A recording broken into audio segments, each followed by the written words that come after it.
पिछली कक्षाओं में हम लोगों ने देखा कि कैसे किसी समीकरण को हम लोग हल करते हैं। यदि एक चर में हो, दो चर में हो, तो उन समीकरणों को हम हल करना सीखते हैं। पहले हम युगपत समीकरण बनाना सीखे थे, फिर हम लोगों ने उस समीकरण को हल करना सीखा था। मान लीजिए कि हमारे पास 100 रुपये का नोट है और 10-10 रुपये की हमें एक कॉपी मिल रही है, तो हम कितनी कापियाँ खरीदें कि हमारा 100 रुपये में 100 रुपया है और हमने मान लिया कि हम एक्स कॉपी खरीद रहे हैं। एक कॉपी का मूल्य 10 रुपया है, तो 10x बराबर 100 हो जाएगा। तो यह एक समीकरण कहलाता है। तो क्या हमेशा हमें इस तरह के युगपत समीकरणों का केवल एक समीकरण भी बन पाता है? नहीं, ऐसा नहीं हो सकता। जैसे मान लीजिए कि हमारे पास 100 रुपया ही है और हमें 30 रुपये की एक रजिस्टर खरीदनी है। हम कितना रजिस्टर खरीदें? यह 100 रुपया हमारे पास है। हम देख रहे हैं कि 100 में जब हम 30 का भाग देंगे तो यह पूर्णांक में नहीं आएगा, अर्थात इसका मान ऐसा होगा कि इसका मान 100 रुपया से कम होगा या 100 रुपया के बराबर होगा। ठीक है, तो हम यहाँ समीकरण बराबर की जगह पे अन्य सूत्रों का भी प्रयोग कर रहे हैं, अन्य चिन्हों का ही भी प्रयोग कर रहे हैं। तो जब किसी बीजीय व्यंजक में लेस देन छोटा होने का संबंध, ग्रेटर देन बड़ा होने का संबंध, लेस देन और इक्वल टू छोटा या बराबर होने का संबंध तथा ग्रेटर देन और इक्वल टू बड़ा होने या बराबर होने का संबंध दिया रहता है, तो इस प्रकार के व्यंजक को हम लोग असमीकाएँ कहते हैं। असमीकाओं को हम लोग लिख सकते हैं, जैसे 3 इज लेस देन 5, इसका मतलब है 3 जो है 5 से छोटा है। इस तरह के जिसमें संख्यात्मक हमारे दिए गए हों इनइक्वलिटी के आगे और पीछे, तो इसको हम लोग कहते हैं संख्यात्मक असमीकाएँ। असमीकाएँ इसको हम कहते हैं न्यूमेरिकल इनइक्वलिटीज, न्यूमेरिकल। लेकिन यदि x is less than equal to 5 दिया है जिसमें एक चर आ गया, तो इसे हम कहते हैं चरांक असमीकाएँ, या इसको कहते हैं वेरिएबल्स इनइक्वलिटीज इन्हें कहा जाता है। कुछ एग्जाम्पल्स यदि हम इस पर ले लेते हैं, जैसे ax is greater than b, ax is less than b, ax greater than equal to b, ax less than equal to b, ax plus b y less than और इक्वल टू c, ax धन by is greater than equal to c, ax square plus bx greater than equal to c, ax square plus bx less than equal to c। ये जो हमारे असमीकाएँ दी गई हैं, ये इनको कहा जाता है कि एक चर में हमारी असमीकाएँ हैं और वो भी क्या हैं? रैखिक है। रैखिक का मतलब x पर केवल एक घात दिया हुआ है। ये असमीकाएँ हमारे दो चरों में हैं, जिसमें एक x है दूसरा y, लेकिन x और y दोनों हमारे एक ही घात में हैं, इसलिए यह दो चर वाले रैखिक असमीका कही जाती हैं। इसमें हम देख रहे हैं कि x पर हमारा 2 घात दिया हुआ है, तो इसको हम कहते हैं एक चर में द्विघात असमीकाएँ। द्विघात असमीकाएँ हमें इस चैप्टर के अंतर्गत एक चर में रैखिक असमीकाएँ और दो चरों में रैखिक असमीकाओं का हल हम लोगों को सीखना है, हम लोगों को पढ़ना है। उसके लिए कुछ नियम दिए हुए हैं, उन नियमों को हम लोग पहले ध्यान में देख लें। इन नियमों को हम लोगों ने पढ़ा है वहाँ पे जब हम समीकरण हल करते हैं। किसी असमीका को हल करने के लिए दो नियम हैं और एक और है तीसरा नियम। पहला नियम है कि असमीका के दोनों पक्षों में हम हल करने के लिए दोनों पक्षों में एक ही संख्या को हम जोड़ सकते हैं या घटा सकते हैं। ये पहला नियम है। किसी भी असमीका को हल करने के लिए उसके दोनों पक्षों में एक ही संख्या को हम जोड़ सकते हैं या घटा सकते हैं, मान में कोई अंतर नहीं पड़ता है। फिर दूसरा हमारा नियम ये कहता है कि दोनों पक्षों में एक ही धनात्मक हम संख्या से धनात्मक वास्तविक संख्या से हम गुणा या भाग कर सकते हैं। कोई असमीका के चिन्ह पर कोई अंतर नहीं आता है। तीसरा नियम है कि जब हम किसी ऋणात्मक संख्या से भाग देंगे, निगेटिव वास्तविक संख्या से भाग देंगे, जब ऋणात्मक वास्तविक संख्या से हम दोनों पक्षों में भाग देंगे, दोनों पक्षों में हम गुणा करें या भाग करें, तो जो हमारी असमीका का चिन्ह है वह बदल जाता है। असमीका का चिन्ह बदल जाता है। चिन्ह बदलने का मतलब ये जाता है कि यदि ये चिन्ह पहले था तो गुणा और भागफल के बाद ये चिन्ह हो जाता है। यदि ये चिन्ह पहले था तो ये चिन्ह हो जाएगा गुणा या भाग के पश्चात। इसको हम लोग कुछ एग्जाम्पल से हम लोग हल करके देख लें कि वास्तव में कैसे असमीका क्वेश्चनों को हल किया जाता है। एक एग्जाम्पल हमने ले लिया। एग्जाम्पल हमारा कह रहा है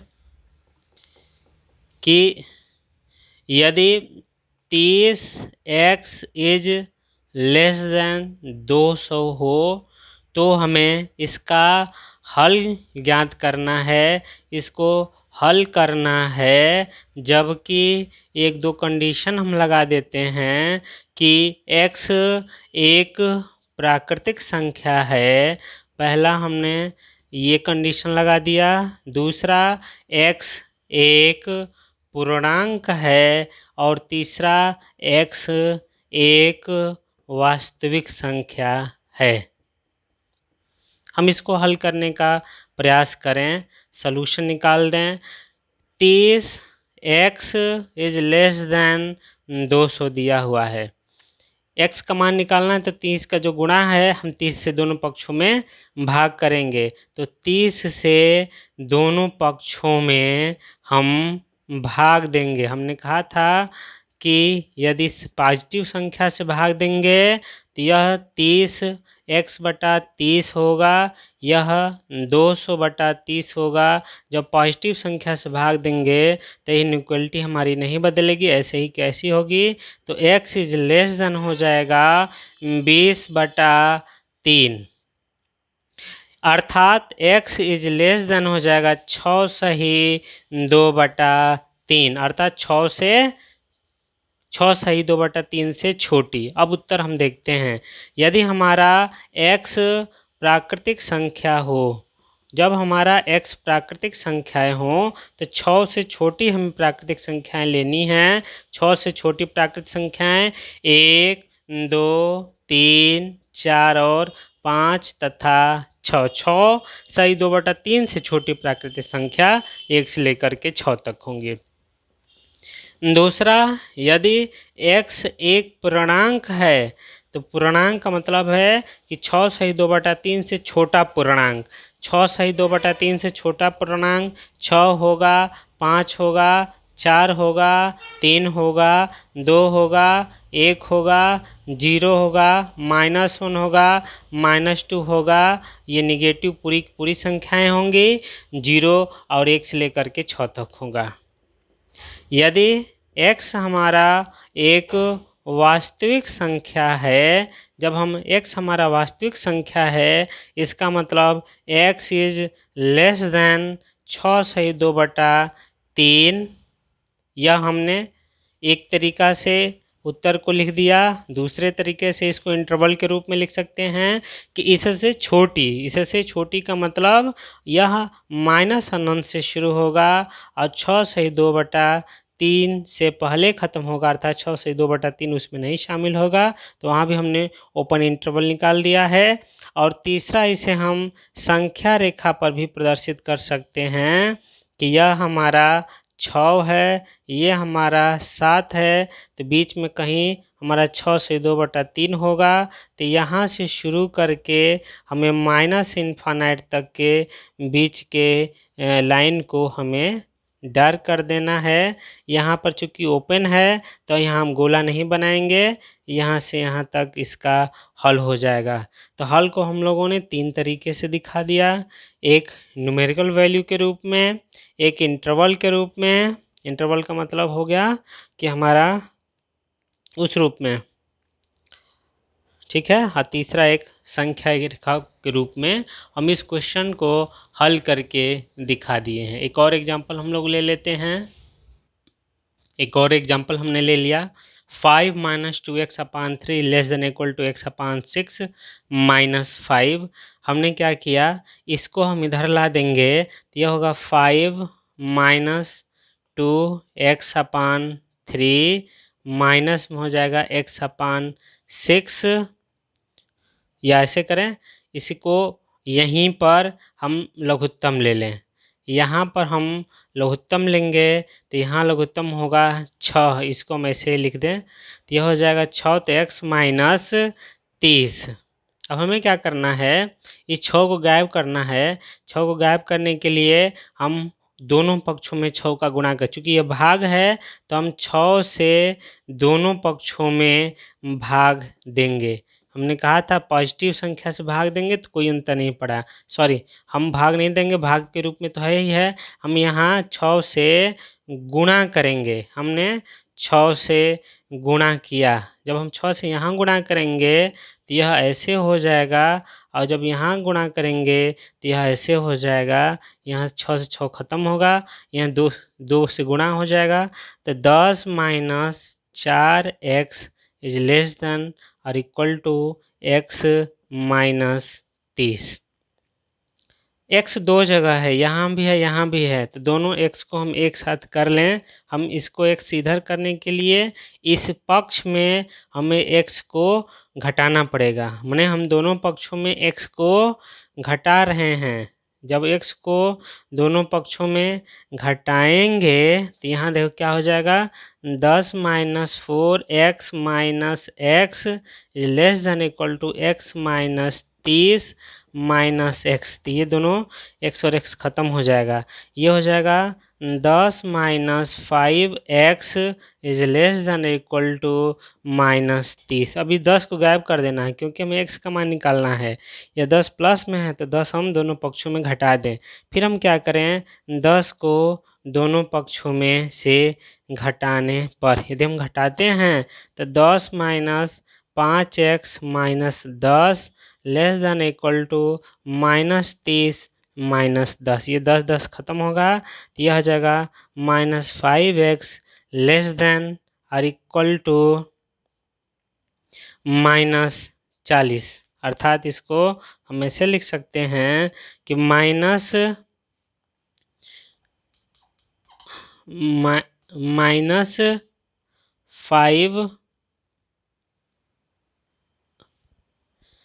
-5x less than equal to -40।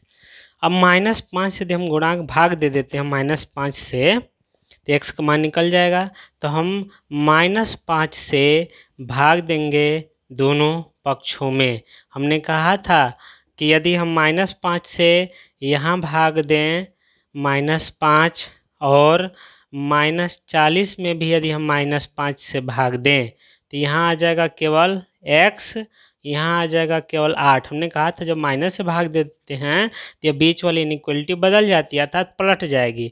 इधर जो मुंह खुला था अब यह मुंह हमारा इधर की तरफ खुल जाएगा, अर्थात x का मान आ जाएगा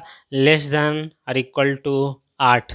चूँकि यहाँ x के बारे में कुछ नहीं कहा जा रहा है तो हम x हमेशा वास्तविक संख्याओं के समुच्चय के रूप में लेंगे, अर्थात यह उत्तर हो गया x <= 8। इस उत्तर को हम ऐसे भी लिख सकते हैं, इंटरवल के रूप में लिख सकते हैं कि 8 से बड़ी संख्या, बड़ी का मतलब अनंत तक, अनंत पर हमेशा ओपन होता है। और इसी तरह से इसी उत्तर को हम संख्या रेखा पर भी दिखा सकते हैं कि यह हमारा 8 है, 9 है, ये हमारा 0 है और इधर -इन्फानाइट है, यहाँ +इन्फानाइट है। तो 8 से बड़ी संख्या माने 8 से बाद अनंत तक वाली रेखा को हम कलर कर दें, और चूँकि 8 भी इसमें शामिल है तो 8 पर हम बड़ा सा एक गोला बना दें ताकि दिखाए कि 8 भी इसमें शामिल है। इस तरह से इस असमीका का हमने हल निकाल दिया। एक और एग्जाम्पल हम लोग ले सकते हैं इसको देखने के लिए और बेहतर ढंग से। एक मॉड का क्वेश्चन ले लेते हैं, एग्जाम्पल 3 कि मॉड में x+3 + x अपान x+2 > 1, इससे हमें हल करके x का मान निकालना है। मॉड के कुछ नियम होते हैं, उनको हम पहले जान लेते हैं। पहला नियम ये है कि यदि मॉड x का मान a से छोटा होगा तो इसका मतलब x का मान -a से लेकर के और +a तक होगा। यदि बराबर है तो यहाँ भी हमारा बराबर हो जाएगा। दूसरा, यदि मॉड x का मान a से बड़ा है तो इसका मतलब है कि x का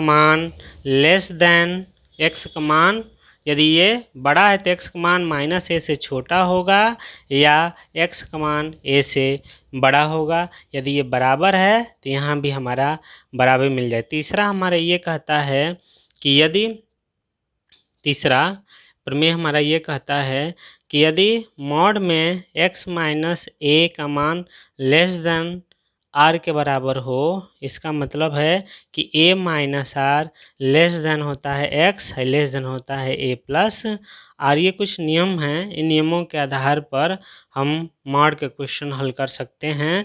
एक और नियम है कि यदि a <= mod x हो, b हो, तो इसका मतलब होता है कि इसका मान x जो हमारा होगा वह -b -a यूनियन a और b के बराबर होता है, इनमें हमें मिलता है। हम आते हैं इस क्वेश्चन को हल करने के लिए। ये तो हमारे मॉड के सूत्र हो गए। इसको हल करने के लिए पहले हम एक को इधर ला दें। जब हम एक को इधर लाएंगे तो हमें ये -1 हो जाएगा, अर्थात मॉड में x+3 + x अपान x+2 -1 > 0।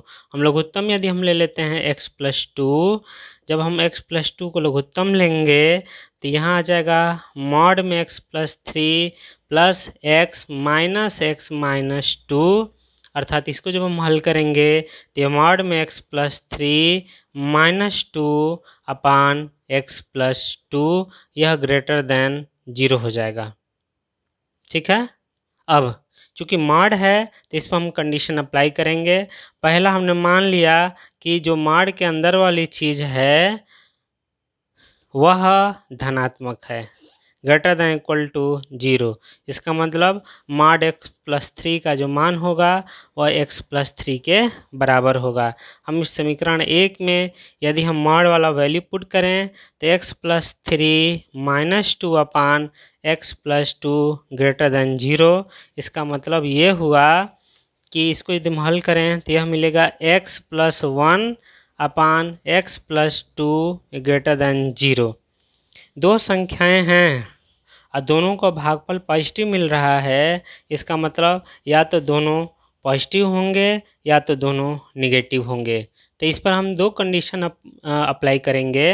पहला कि x+1 पॉजिटिव होगा और x+2 भी पॉजिटिव का मतलब ग्रेटर देन 0 होगा, ये ग्रेटर देन 0 होगा।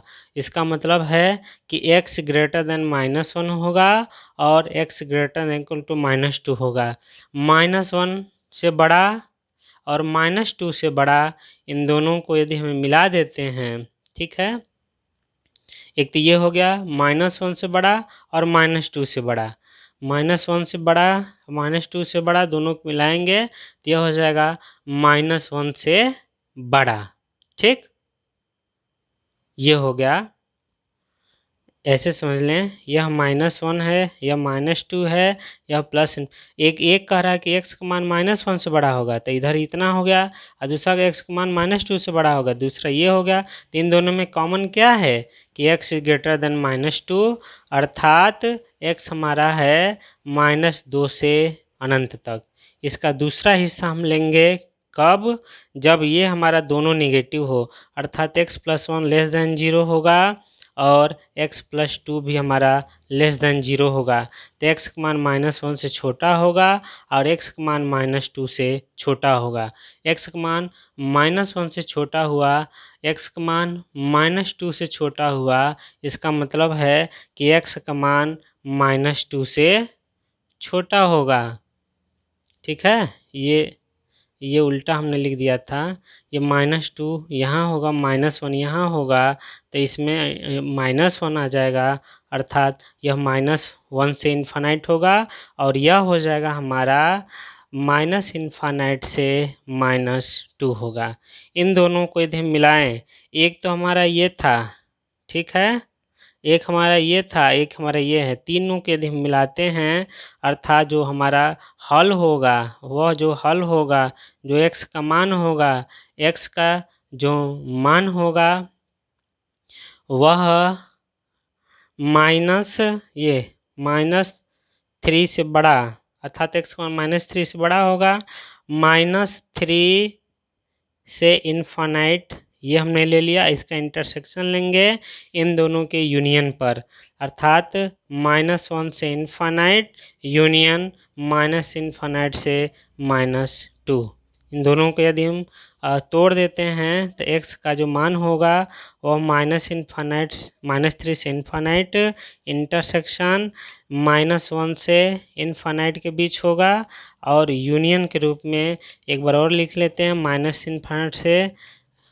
-3 से इन्फानाइट और इंटरसेक्शन -∞ से -2, अर्थात x का जो मान होगा, अब यहाँ से देखते हैं, -3 से, ये हमारा -3 है, -3 से अनंत और -1 से अनंत, इन दोनों का इंटरसेक्शन होगा -1 से अनंत तक। ठीक, यूनियन -3 से अनंत और -∞ से -2, तो दोनों का इंटरसेक्शन होगा -3 से -2 तक। ठीक है, ये हमारा अभी एक हिस्सा हुआ है, -3 से -2 यूनियन -1 से इन्फानाइट, इसको हमने समीकरण नंबर 2 माना है। अभी इसका एक और हमें पार्ट हल करना है। दूसरा हम कंडीशन यहाँ पर इम्पोज करेंगे समीकरण 2 के लिए। हमने एक बार माना था इसको पॉजिटिव अंदर वाले को, इस बार हम x + 3 को लेस देन 0 मान लेंगे, अर्थात x का मान -3 से छोटा होगा, और तब जो माड वाले में ये मान है वह माइनस में x + 3 के बराबर होगा। तब जो हमारा समीकरण 1 है ये वाला है, इसकी जगह पे माइनस हो जाएगा, x + 3 -2 अपान x + 2 ग्रेटर देन 0। इसको हम हल करें तो माइनस में x, माइनस में 5 अपान x + 2 ग्रेटर देन 0। इसको यदि हम हल करते हैं, यदि हम माइनस का गुणांक कर देते हैं तो ये इनइक्वलिटी बदल जाएगी, x + 5 अपान x + 2 लेस देन 0। ये फिर हमारा दो कंडीशन होगा, एक ए होगा एक बी होगा, ये दोनों भागफल लेस देन 0 है, या तो एक पॉजिटिव होगा दूसरा निगेटिव होगा, या पहला निगेटिव होगा दूसरा पॉजिटिव होगा, अर्थात x + 5 पॉजिटिव होगा और x + 2 निगेटिव होगा, या x + 5 निगेटिव होगा और x प्लस 2 पॉजिटिव होगा। इससे हमें क्या मिलेगा कि x का मान -5 से बड़ा है और x का मान -2 से छोटा है। -5 से बड़ा, -2 से छोटा, इसका मतलब x हमारा -5 से -2 के बीच में है। इसको हल करें, x का मान -5 से छोटा है और x का मान -2 से बड़ा है। ये -5 होता है, ये -2 होता है। -5 से छोटा का मतलब इधर, -2 से बड़ा का मतलब इधर, दोनों में कोई भी कॉमन अवयव नहीं है। इसका मतलब यह असंभव है। यह फायदा, यहाँ से एक चीज़ हमें मिल गया। इसको हम इसके साथ यूनियन ले लें इसके साथ, तो जो हमारा हल होगा वह होगा x का जो मान होगा वह होगा -5 -2 इंटरसेक्शन, यह x का मान -3 से छोटा है तो -इनफाइनाइट से -3 तक, अर्थात जो x का मान होगा वह हमारा हो जाएगा कितना, -5 से माइनस, ये देखें x ग्रेटर देन, स्थिति 2 हो गया ना, x इज, ठीक है। और चूँकि यह -3 इंटरसेक्शन -2, ये ठीक ही है। अब इसको यदि हम हल करें कि -5 से -3, और यहाँ देखें ये बीच में -3 होगा, बीच में -3 होगा, तो एक कह रहा -5 से -2, -5 से -2 का मतलब ये, और -∞ से -3 का मतलब ये, तो ये वाला जो हिस्सा है वह कॉमन हुआ -3 से -5 से -3 तक। अतः इसका मान होगा कि x होगा हमारा -5 से -3 तक। और ऊपर वाले में क्या था उत्तर, जब हम आंसर लिखेंगे तो दोनों को मिला के लिखेंगे, इस वाले हिस्से को भी और इस वाले हिस्से को भी, दोनों को हम मिला करके लिखेंगे, दोनों का यूनियन लेकर के लिखेंगे। इसका तो हमारा उत्तर आया है, जो हमारा हल होगा, जो हमारा x का मान होगा, ये तो हमारा आया -5 से -3 तक, इसमें यूनियन कर लें। और जो इसका हल आया था पीछे यदि हम देखें तो इसमें हल आया था हमारा -1 से अनंत तक, -1 से इनफाइनाइट तक, इसमें जुड़ा हुआ था -3 पर क्लोज था और -2 पर यह ओपन था। इतना हमारा ये पहले वाले का हल था और ये दूसरे वाले का हल, इन दोनों को यदि हम हल करके यूनियन निकाल देते हैं तो इसका मान आ जाएगा हमारा, यह हमारा मान होगा -5 से -2, क्योंकि ये एक साथ जुड़ जाएगा तो -5 से -2 तक होगा, और यूनियन हमारा आ जाएगा -1 से इनफाइनाइट तक। यह अंत में हमारा उत्तर मिल गया। दिए गए इस समीकरण का हल ये है। इस तरह से हम लोगों ने ये क्वेश्चन हल कर लिया। कल हम लोग ग्राफ से असमीकरण का हल निकालना सीखेंगे।